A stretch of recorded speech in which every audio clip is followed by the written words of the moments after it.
Hey guys, how's it going? Welcome to my video. Okay, so I am going to do this video and give you guys some troubleshooting steps if you guys have the same issue that I had a couple days ago. I did get the problem fixed. Just want to tell you guys what I did to fix this issue, which was a crank but no start situation. All right, so basically I was at Walmart and parked my car, went to Walmart and spent about an hour there, came back out and tried to start my car, and my car cranked but it did not start. It kept on cranking but it did not start. So basically best place to be if I had a situation when I had that situation, considering if it's something easy to fix, I could probably get a lot of things. But anyway, I cranked it a couple of times. It kept on cranking.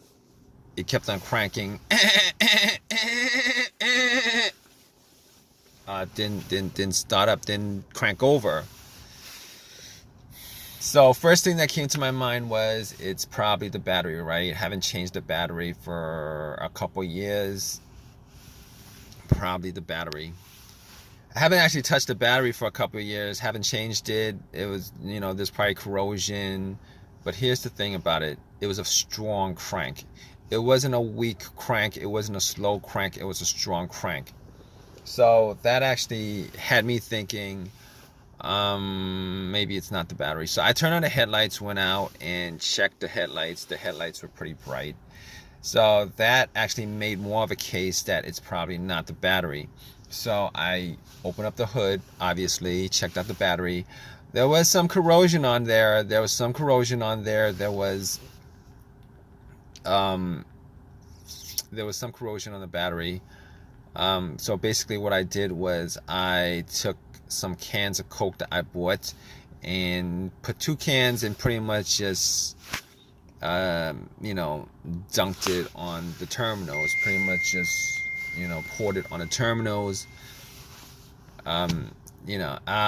It's kind of messy, it's kind of dirty, it's kind of messy, it's kind of dirty. It's gonna turn syrupy on you if you guys do that, but it will. Just take some water and rinse it off, guys. That's what I did also. But anyway, it oxidizes, it bubbled up. A lot of the corrosion was taken, came off. And went back to Walmart to get a couple of things. Went back to Walmart to get a wire brush. And pretty much cleaned up the battery terminals. Got a little set of wrenches and but I probably probably didn't need to do all that because I actually have a power pack to test that out. Thinking about it right now. But anyway, I cleaned it up, try to crank it. It cranked. I mean, the crank might have been a bit stronger, but it cranked. Just didn't turn over. So I was like, all right, I forgot that I had the power pack in the back, but took the power pack out, popped it on, and try to turn it over. It cranked. It did not turn over. So at that point, I was like, okay,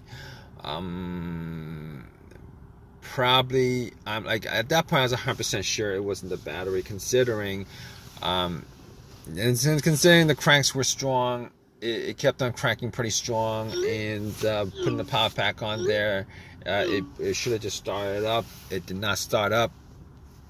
So at that point, I was like, I can rule out it's not the battery. All right. As far as the wiring on the battery, I could rule out that it wasn't the wiring on the battery either, because I actually did check out the ground wire. The ground wire is a negative cable, guys. For the most part, the ground wire is just connected to the frame of the car. I looked at the ground wire just to see whether there was whether it was loose, rusted, anything like that. It wasn't. It was very tight onto the frame, connected. There was no frayed wiring or anything like that. So I was like, okay. Okay, it's not probably not the wiring, probably not this. Okay, so I'm ruling out things at that point. All right, I'm ruling out the battery, I'm ruling out the wiring, and on top of that, I ruled out the alternator. The alternator wasn't really in you know what I thought it was causing it anyway, considering you know, it cranked up pretty strong. And cranking up pretty strong means that the battery was pretty strong. And when I put the the cables on from the power pack, and it didn't start off up, you know, it's not the alternator, guys. You guys think it's not the alternator, it's none of that other stuff, okay? So at that point, I was like, here's the thing. As far as me, if you guys are in this situation, you guys trying to troubleshoot this whole entire thing, trying to rule out certain things. All right, here's the thing. There was no check engine light on the dash at all. No check engine light on the dash before the situation happened. I haven't had a check engine light on my dash for a while. Had some other issue, but that was a long time ago. No check engine light on the dash, okay? But I have an OBD2, and I plugged it in. And what you know, this situation could be caused by also your car's computer not registering, not connected to your car for whatever reason. Could be a fuse, a short somewhere, whatever. But I had an OBD2, plugged it in just to make sure that there, you know, there's nothing that I can actually take from this situation as far as it's scanning the whole entire thing. It was able to scan the whole entire thing, scanned it, and then came back with analysis, you know, no codes, all the monitors were cleared, everything was good. At that point, I knew that it was able to read the car's computer. So there's nothing wrong with the car's PCM, ECM. There's nothing wrong with the computer at all that's causing it. On top of that, like I said, very important whether there's a check engine light or not check engine light when it comes to troubleshooting this issue. All right, no check engine light means that you could pretty much consider that, you know, all the other stuff that could be causing it with a sensor on there is probably not causing the issue. And when I say this, I mean the mass airflow sensor, I mean the throttle position sensor, I mean the camshaft sensor, I mean the crankshaft sensor, I mean every single thing that you could possibly think of, all those things that you could possibly think of that has a sensor to it that could be causing this issue, you could pretty much just rule every one of those things out. Pretty much. Not always the case. Sometimes sensors go bad and the computer doesn't detect it, or it has a little bit of an issue and the computer doesn't connect, doesn't detect it. But in this case, ruled all those things out. Camshaft, crankshaft, position sense, throttle position sense, root every one of those things out. So at that point, all right, I'm down to pretty much a couple of things. Fuses, relays, the fuel pump maybe. Okay, it could be a couple other things outside of that. But we're just gonna troubleshoot little by little. So I was troubleshooting it little by little. All right, so got to the fuses, got to the relays, and pretty much what I did was could not figure out whether a fuse was blown. Did not actually smell any kind of burnt smell from it. So being as I was around at Walmart, went in and got a fuse tester, tested all the fuses. All the fuses were good. You know, all the fuses were good. There was not a single problem with the fuses. And I pretty much came to, it's either one of two things at that point that I could think of. All right, there could be a couple more things, you know, the ignition, etc. But I was down to a couple of things, and I looked at the relay, the fuel pump relay.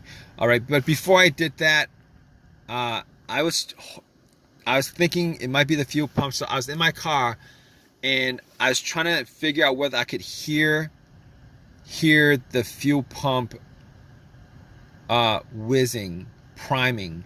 All right, so if you guys don't know how to do this, essentially you would normally need two people to do this. One to listen to the fuel pump priming as the ignition is turned to the on position, not the crank position, because once you get to the crank position, you're gonna crank the car up and you're not gonna be able to hear it too well.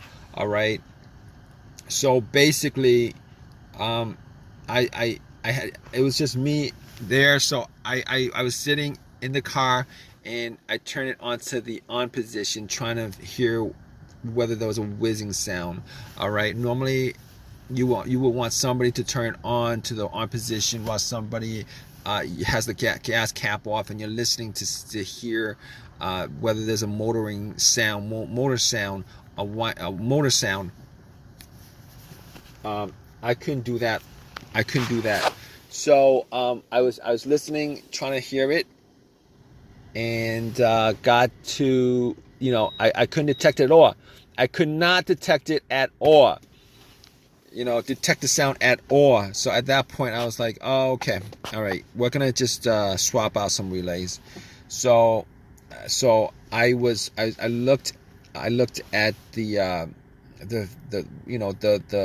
fuel pump relay, and I noticed that there was another relay that was the same. I'm not sure exactly where that relay actually, what component of the car that relay was for.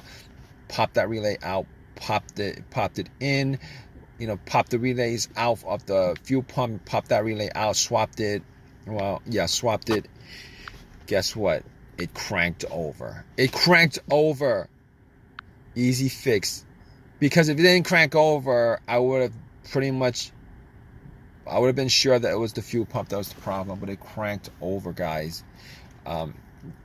So pretty much at that point, I knew it was the relay that what needed to be swapped out. Drove it to